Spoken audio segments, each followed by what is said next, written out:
Suppose that ये car है मेरा हाथ और ये ऑब्जेक्ट इसमें वो है लगेज है, ठीक है, ये लगेज है, ठीक। अब मान लीजिए कि अचानक से मुझे ये सामने कोई ऑब्जेक्ट आ रहा है और मुझे अचानक से ब्रेक करना है, ठीक है, तो देखो ब्रेक करूंगा तो ये गिर जाएगा।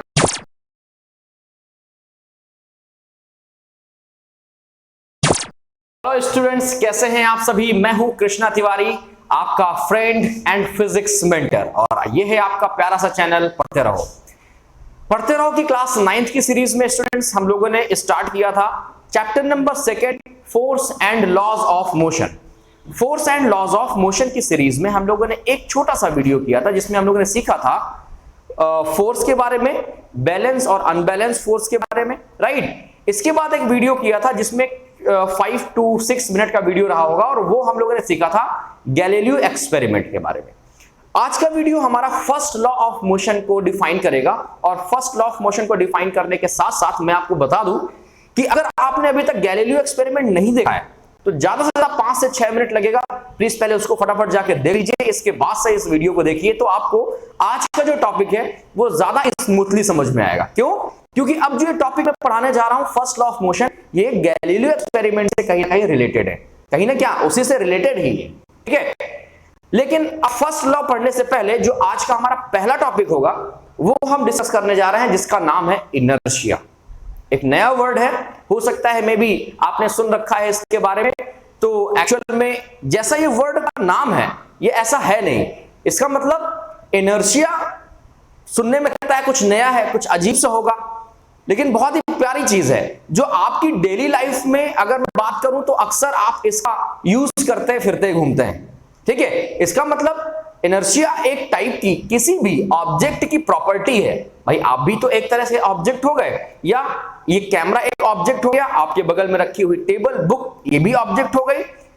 तो इन सारे ऑब्जेक्ट की एक टेंडेंसी होती है, दैट इज कॉल्ड इनर्शिया। अब कैसी टेंडेंसी होती है? इनर्शिया एक्चुअली टेंड्स दैट क्या करना है कि वो कहती है कि मैं जैसा भी हूं, ऑब्जेक्ट जैसा भी है, ठीक है, वैसा ही रहे। अगर ऑब्जेक्ट रेस्ट में है तो रेस्ट में रहे, अगर ऑब्जेक्ट मोशन में है तो ऑब्जेक्ट मोशन में रहे, और किसी एक पर्टिकुलर डायरेक्शन में अगर कोई ऑब्जेक्ट मूव कर रहा है तो वो उसी डायरेक्शन में मूव करे।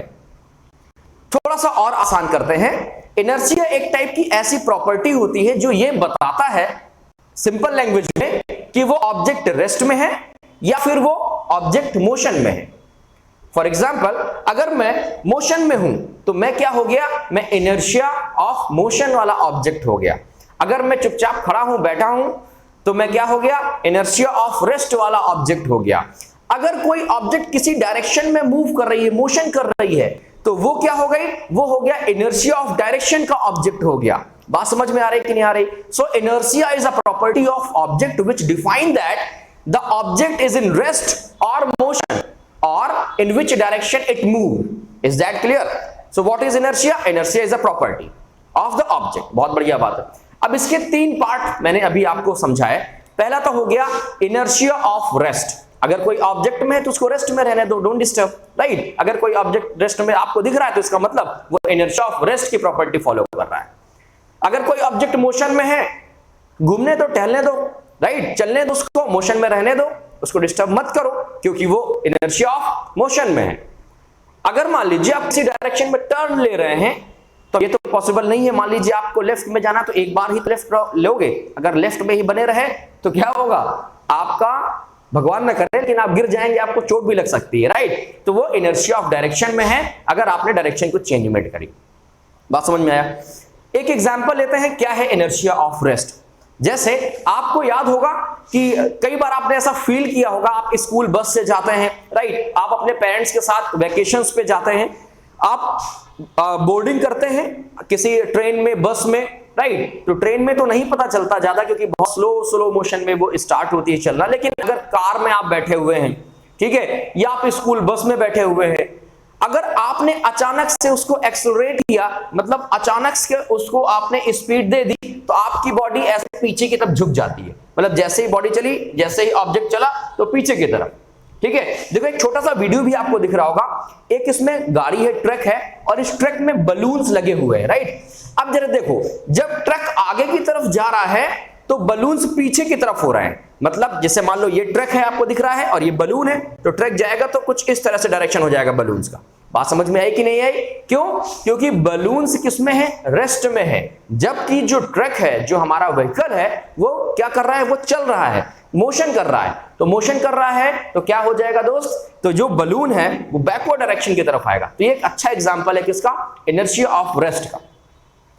एक एनसीईआरटी का एग्जांपल है, मान लीजिए हमारे पास क्या है? एक ग्लास है, ठीक है, ये ग्लास है, और इस ग्लास के ऊपर मैंने एक क्या रखा है? कार्डबोर्ड रखा हुआ है, और कार्डबोर्ड के ऊपर एक कॉइन रखा हुआ है, ठीक है, और ये 10 रुपीज का कॉइन है मान लीजिए, और ये कार्ड है। ये क्या है? ये कार्ड है, CARD, प्लेइंग कार्ड जानते हैं ना? ओके। अब मान लीजिए मैं यहां से इसमें फोर्स लगा रहा हूं। क्या लगाता हूं? फोर्स लगाता हूं, तो ये कार्ड मूव होके यहां पर गिर जाएगा। ये कार्ड आके गिर गया, ये है कार्ड, सी है। लेकिन ये कॉइन क्या होगा? इस ग्लास में क्या हो जाएगा? गिर जाएगा। कॉइन मूव अपनी जगह से नहीं करेगा। बात समझ में आ रही है कि नहीं आ रही है? क्यों? क्योंकि कॉइन किस में है? इनर्शिया ऑफ रेस्ट में है। आपने कैरम जो गेम होता है वो बहुत बार खेला होगा। तो जैसे मान लीजिए एक कैरम है, तो कैरम में आप क्या करते हैं कि बहुत सारी जो उसके पॉइंट्स होते हैं वो आप अरेंज करते हैं, और इसके बाद एक स्ट्राइकर होता है जो उनको हिट करता है। तो जब स्ट्राइकर हिट करता है तो इनमें से कोई एक जो पॉइंट्स है वो इसमें जाकर के क्या हो जाता है? इंसर्ट होता है, जो कि आप उसको, वो आपका पॉइंट हो गया, राइट। तो बाकी के जो बचे हुए कैरम्स के पॉइंट हैं वो क्यों नहीं गिरे? अगर मान लीजिए एक के ऊपर एक, एक के ऊपर एक, एक के ऊपर एक रख दिया गया, स्ट्राइकर ने नीचे वाले कैरम पॉइंट को हटाया, तो बाकी के सब वहीं पर रुके रहते हैं अपनी जगह पर। बात समझ में आई कि नहीं? तो ये भी एक किसका एग्जांपल है? इनर्शिया ऑफ रेस्ट का। I hope inertia of rest आपको समझ में आ गया होगा कि अगर कोई ऑब्जेक्ट रेस्ट में तो वो रेस्ट में ही रहेगा। ये बात समझ लीजिए, आप उसको चेंज नहीं कर सकते, which opposes the instruction which is given by you। अगर कॉइन रखा हुआ है तो रखा ही रहे, ठीक है। तो किसकी प्रॉपर्टी है इस पॉइंट? एक और एग्जांपल लेते हैं। जैसे मान लो आपने कभी बचपन में किसी पेड़ को, किसी ट्री को शेक किया, हिलाया ऐसे। अगर हिलाया होगा तो आपने क्या देखा? कुछ पत्तियां हैं, क्योंकि फ्रूट्स तो बचते नहीं होंगे, केवल लीफ बचेंगी, ठीक है। तो जो पत्तियां हैं वो क्या करती हैं? वो नीचे की तरफ गिरती हैं। क्यों गिरती हैं भाई? क्योंकि जो लीव है वो क्या है? रेस्ट में रहती हैं। जबकि जब आपने उसको शेक किया तो उसकी ब्रांचेस मोशन में आ गई। तो ब्रांचेस मोशन में आ गई, ये लीफ है, मान लीजिए ब्रांचेस है, ये मोशन में आ गई, लेकिन लीफ तो किस में है? रेस्ट में। तो क्या हो जाती है? टूट जाती है, और टूटने के बाद क्या हो जाती है? वो गिरती हैं, ठीक है। समझ में आया इनर्शिया ऑफ रेस्ट? बहुत बढ़िया बात है। जैसे एक हॉर्स राइडर की बात कर रहा हूं, ये भी एनसीईआरटी का ही एग्जांपल है। एक हॉर्स राइडर है, मान लो अचानक से क्या करता है वो, मान लो कि एक वैसा है केयरलेस हॉर्स राइडर है, और अचानक से उसने घोड़े को एक लात मारी तो घोड़ा एकदम दौड़ना शुरू कर गया, तो वो गिर जाता है। कई सारे आपने शॉर्ट्स वीडियो भी देखे होंगे, फनी वीडियोस टाइप में। तो क्यों गिर गया? क्योंकि उसके माइंड में फिजिक्स के लॉजिक की कमी थी। वो नहीं जानता था कि अगर मैं ऐसा करूंगा, क्योंकि मेरी बॉडी इनर्शिया ऑफ रेस्ट में है, हॉर्स मोशन में आएगा तो मैं गिर सकता हूं। क्या ये बात आपको समझ में आ रही है? और बहुत सारे एग्जाम्पल हैं, जैसे कि जस्ट मिनट बताता हूं मैं आपको। कारपेट बीटन, जैसे एक बहुत क्वेश्चन पूछा जा रहा है कि अगर मान लीजिए कोई एक कारपेट है, उसको मैं स्टिक से बीट करता हूं तो डस्ट पार्टिकल निकलते हैं। अब ठंडियां आने वाली हैं, ऑलमोस्ट आ गई हैं, तो जो आपके रजाई गद्दे होंगे ना, जब निकलेंगे तो मम्मी क्या करेंगी? उनको सफाई करेंगी, है ना। सफाई करने में क्या होगा? उसको स्टिक से ऐसे कुछ किया जाता है ताकि धूल, उससे डस्ट बाहर हो जाए। क्यों? मान लीजिए कारपेट है, ये आपके पास कारपेट है, ओके, ये एक मैट्रेस, ओके।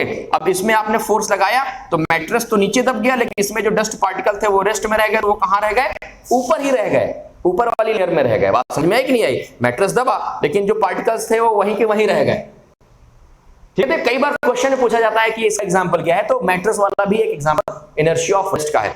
तो क्या आपको इनर्शिया ऑफ रेस्ट समझ में आ गया कि नहीं आ गया? बहुत अच्छी बात। अब बात करते हैं इनर्शिया ऑफ मोशन, ठीक है। तो इसमें भी आपने एनालाइज किया होगा, कभी कभी फील किया होगा कि अगर मान लीजिए आप मोशन में उसी कार में बैठे हैं जिसमें आपने इनर्शिया ऑफ रेस्ट का एग्जांपल दिया, ठीक है, या ये समझिए कि आप बाइक से जा रहे हैं, आप साइकिल से जा रहे हैं, और अचानक से आपको ब्रेक मारना पड़ जाता है, आपको ब्रेक लगाना पड़ता है, मतलब आप एक्सेलरेट को कम करते हो, एक्सेलरेशन को अपने। तो आपकी जो बॉडी है ना, वो क्या हो जाती है? अपवर्ड डायरेक्शन में। अपवर्ड का मतलब कि जो आप जिस डायरेक्शन में चल रहे हैं उसी डायरेक्शन में आपकी बॉडी क्या होती है?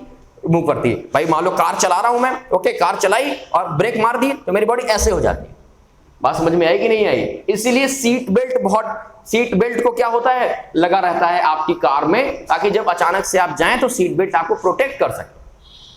सीट बेल्ट कैसा, आप सीट बेल्ट आप निकालते हो तो तेजी से निकालो, नहीं निकलेगी, धीरे से निकालो तो क्या आराम से निकल आएगी। सीट बेल्ट इसीलिए होता है ताकि आप इनर्शिया ऑफ मोशन के शिकार ना हो जाएं, ठीक है, दांत वांत ना तोड़वा लें आप, ठीक है। चलो, इनर्शिया ऑफ मोशन का एक और एग्जांपल जरा देखो। देखो आपको दिख रहा होगा एक ट्रक है, उस ट्रक में एक व्यक्ति बैठा हुआ है, ओके।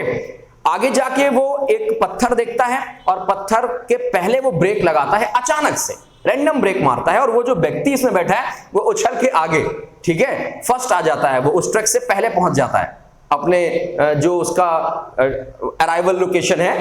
तो सॉरी, तो ये भी एक एग्जांपल किसका है, इनर्शिया ऑफ मोशन का है। क्यों?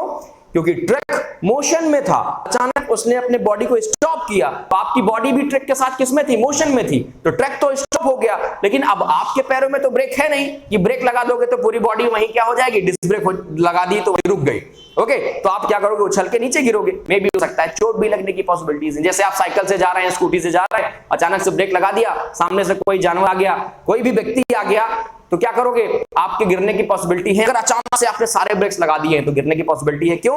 क्योंकि आपकी बॉडी किसमें है, मोशन में ही है आपके व्हीकल के साथ, लेकिन व्हीकल तो रुक गया, बॉडी आपकी चल रही है, ओके। इसलिए ऑलवेज वियर हेलमेट, ठीक है, okay.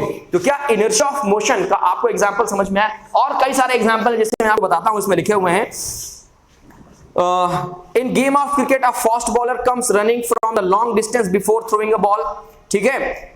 He gains large inertia of motion. भाई बॉल है, बॉल रेस्ट में है, अब अगर ऐसे फेंकूंगा तो पुच्चू सो पहुंचेगी उसके पास, उड़ा के देगा 6 रन। जब वो दौड़ के आएगा तो बॉल भी किसमें आ जाएगी, मोशन में आ जाएगी, और बॉल जब मोशन में आ गई तो उसमें कौन सा इनर्शिया फील हो गया, इनर्शिया ऑफ मोशन में। इसी वजह से उस क्रिकेटर की जो स्पीड होती है 140, 130, ये सब स्पीड होती है। बात समझ में आई कि नहीं आई? बहुत बढ़िया बात है। अच्छा, सीट बेल्ट का मैंने आपको बता ही दिया है। एक और क्वेश्चन बहुत प्यारा पूछा जाता है, अक्सर पूछा जाता है, पीटा हुआ क्वेश्चन है, luggage tied with a rope on the roof of the car.